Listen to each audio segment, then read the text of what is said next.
What was your story? What was your story? Because I know you said my story was good.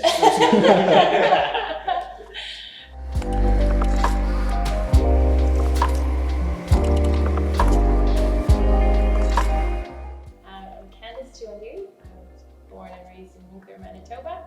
I met Shep in 2013 in Zimbabwe. I was visiting some friends and a mission trip. Mm-hmm. So tell me how you guys met. Yeah. Okay, so I was there with an organization called ACTS. Myself and two of my friends decided to go. It was a month-long trip. We were in Zimbabwe. We were doing some work with some local people there, as well as doing some touring around Southern Africa. And then Shep worked for the organization that I went with. So we were there for a weekend, and Shep knew some of the other people that were at the base that I stayed in. So you came by to take us out for the weekend. We went to watch, I think we went to a movie that Went night. to a movie and got pizza. Right, yes, that's right, I forgot about that. So we went out and there's a whole group of people, and so he was very kind to everyone and very nice, and that's about the extent of it. You said I was a bit rude though. Well, you didn't really talk to me much. I was on the phone. I guess I was rude. Yeah, I just waved and carried on. Yeah, sorry. I was rude.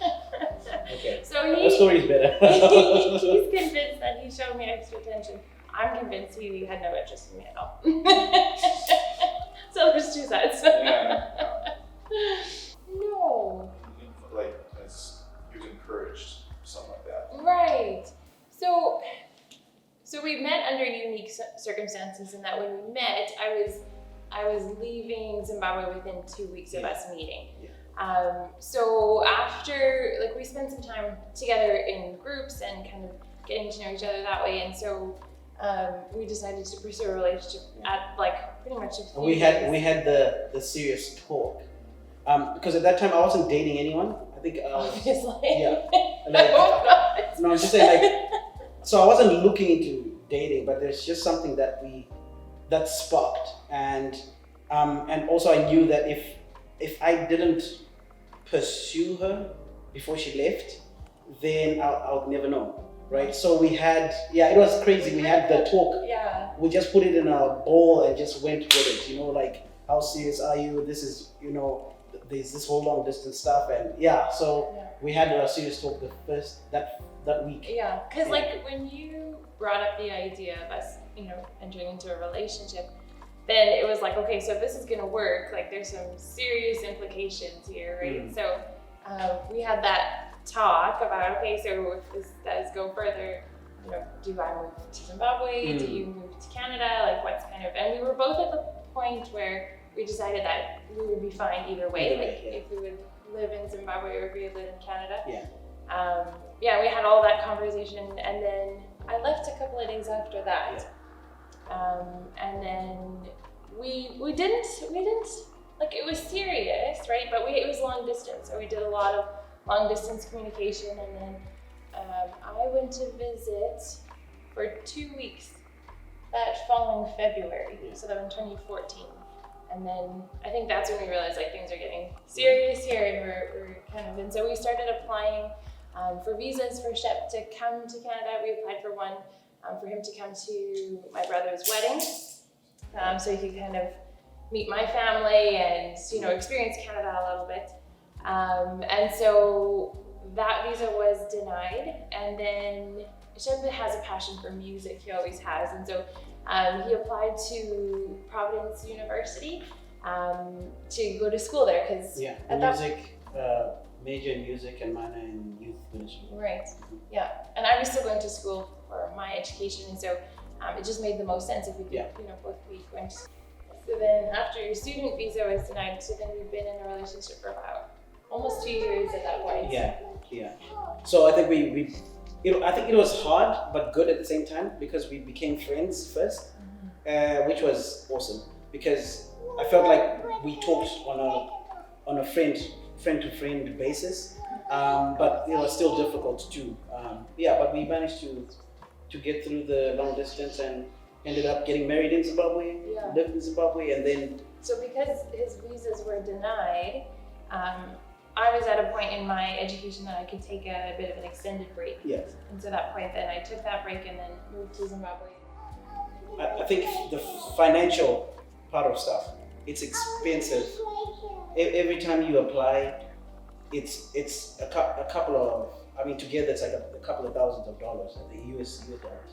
So it's just tough because then I'd had to work so hard and for a very, very long time to save up for each transaction. So I think the biggest one was, And it's not just like we're gonna apply for a visa, so we'll pay the visa officer, right? It's like, okay, so you need to have background checks, you need to have medical history, and like all of that adds up. You need to have your passport, right? Like obviously, but like it's all expenses and photos taken and the right ones, and so it just all adds up. So every visa that we applied for cost us quite a bit of money, and then on top of that, when the visa was accepted, then you pay for the flight to come here, right? Yeah.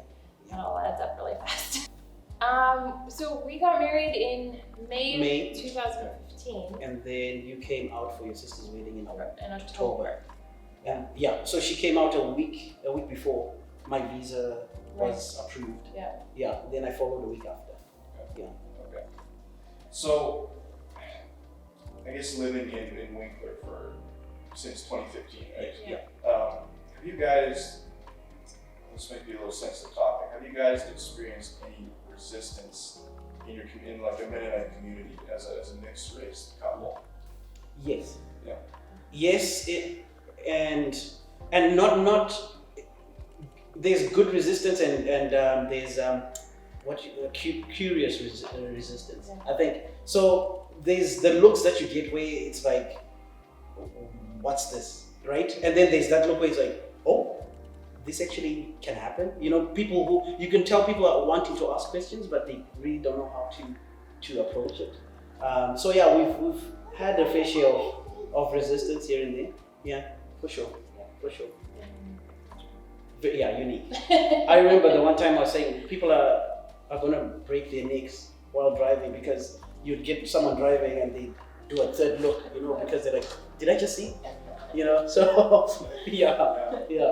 So yeah. But I think we're also finding a bit less of that. Like people aren't as obvious in their looks. Together, we're finding it a bit less, but also finding it quite interesting because I feel sometimes I have to piggyback on my wife because in certain situations because she's white, so it makes it easier to avoid having to explain stuff, right? But then so sometimes you feel like it's just like we'll just have to just accommodate because she's from here, or so it's just different little thought patterns and feelings and responses that come through. So, you know, like I would not want to paint this as it's been horrible to a point where I haven't been able to live and enjoy. Like I'm enjoying my life, but when it happens, you know, those handful of times, it hurts, you know, and it just feels uncomfortable. But you know, I think for me it's been a learning curve, right? And we've been a lot talking about how we need to then teach our daughter too on how to, that life is like that, right? Like there's people who want to, you know, speak to you, or people who not want to speak to you for whatever reason that is. But it's been good, like more of a learning curve than anything. So, It might be a loaded question. That's a loaded question, yeah, for sure. Yeah, it is. Like in terms of like racism, in terms of an interracial, just in general. I guess in general, and Okay. yeah, sure, yeah. I think one of the biggest things, and I think it's been an adjustment for both of us, is that in Zimbabwe,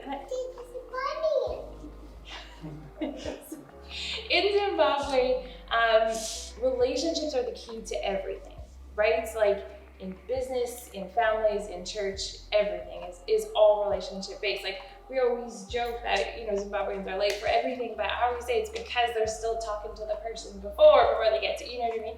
So everything is very relational, right? And it's a big deal when we would when we go to different gatherings, to different parties and things like that, and for us to talk to everyone, and everyone is, you know, like we're all in one group, whereas here is